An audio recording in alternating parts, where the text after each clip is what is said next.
A week never goes by that I don't get an email saying, "Hey, John, how about some more poetry reading?"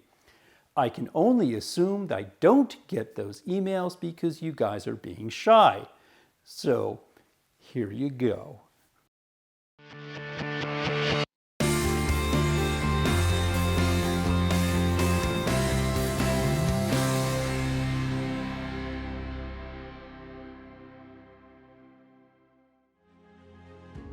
Last time that we got together, the refractive errors we did discuss. Now the time has come to figure out what that has to do with us. Well, since optician is the job we claim, then better vision for all is our aim. We do that by designing lenses to redirect the light so that we can get those errors right. As an optician works optician, you know that a lens is not a pill.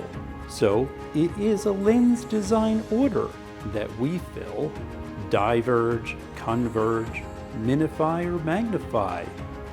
We understand both the how and the why. Turning numbers into power and position, that's the job of a great optician. When you help your customers see the world more clearly, it is all the more they hold you dearly.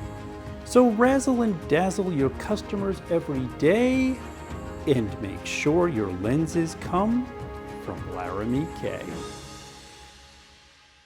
Hello, and as always, I would like to welcome you to the Laramy-K Optician Works Training Center. Opticians design lenses that best meet all the needs of their customer.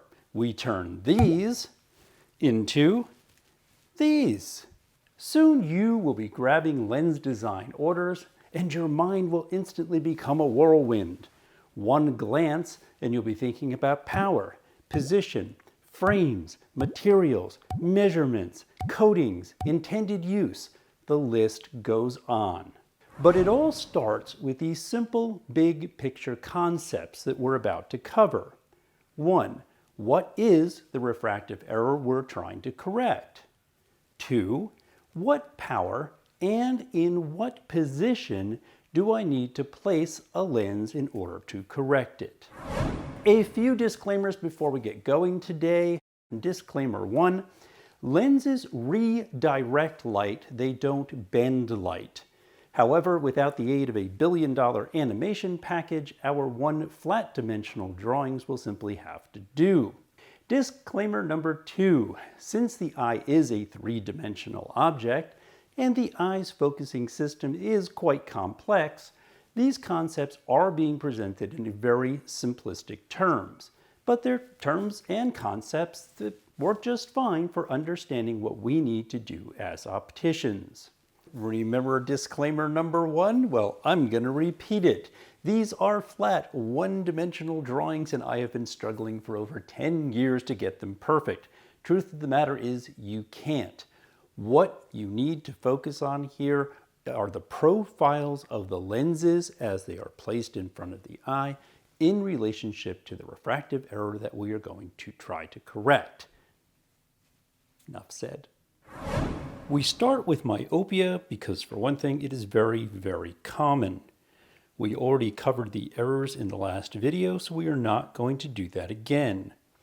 If we look at this illustration and where the red lines gather, that is the refractive error. To correct myopia, we need to push or redirect that light gathering point further back towards the retina. We can do this by placing a minus lens in front of the eye. Now, look at the lens. Remember that light always does two things in a prism. The image being viewed through it shifts towards the apex, and light will always bend, so to speak, around the base. Since minus lenses diverge light, they in effect push those rays of light further out or further back so they hit the retina where we need them for good vision. The power of the lens will determine how far we move the light. Lens powers might look like -1 or -125. In hyperopia, the exact opposite occurs. If we look at this illustration and where the red lines gather, that is the refractive error.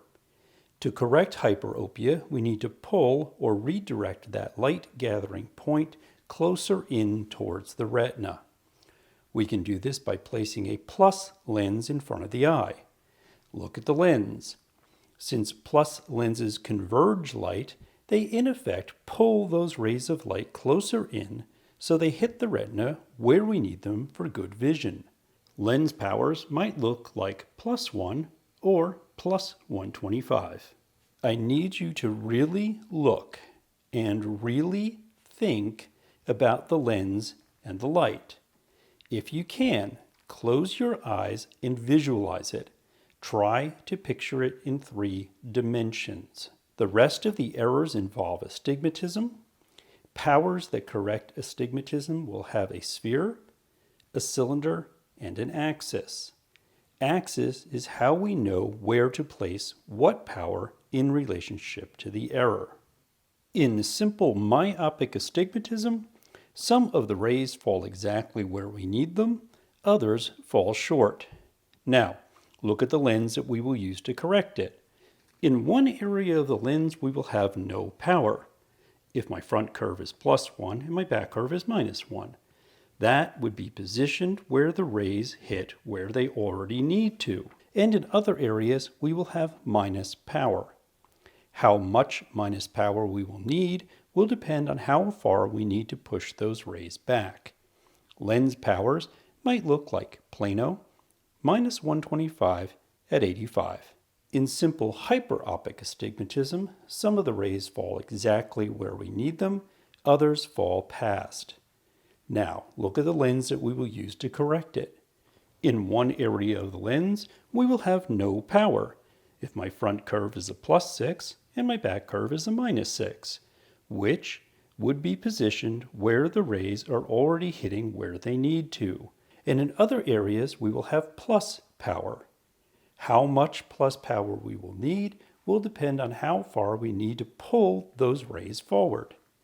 Lens powers might look like plano +125 at an axis of 85. In compound myopic astigmatism, all of the rays fall short of where we need them, but some fall closer than others. Now, look at the lens that we will use to correct it. See how the lens has minus power throughout, but it has stronger powers and weaker powers, indicated by the smaller and larger prism shapes. The higher the power, the more the light will be redirected. Lens powers might look like a -1, -75 at 85. In compound hyperopic astigmatism, all of the rays fall past where we need them, but some fall further than others. Look at the lens that we will use to correct it. See how the lens has plus power throughout, but has stronger powers and weaker powers indicated by the larger and smaller prism shapes. The higher the power, the more the light will be redirected. Lens powers might look like +1, -75 at 85. In mixed astigmatism, some of the rays fall past where we need them, while some of them fail to reach the retina or fall short. Look at the lens that we will use to correct it. See how the lens has both plus and minus powers, indicated by the prism shapes. Lens power might look like +1, -150 at 85. As you now know, presbyopia is the loss of the eye's ability to accommodate or create extra plus power to see things up close. To correct for that, we may use any lens for any of the refractive errors that we've just covered, and then include the addition of a small area of plus power roughly equal to the power that we have lost. This might be through the use of aligned multifocal or a progressive lens. Lens design orders will include the note add, +1, +2, +225, etc. Super fantastic, quick here. Please hit the like button. Please don't say I'm going to do it later or next time. Please hit that like button. Please leave me a comment. It only takes a second and it really does help us out tremendously. I will see you next week.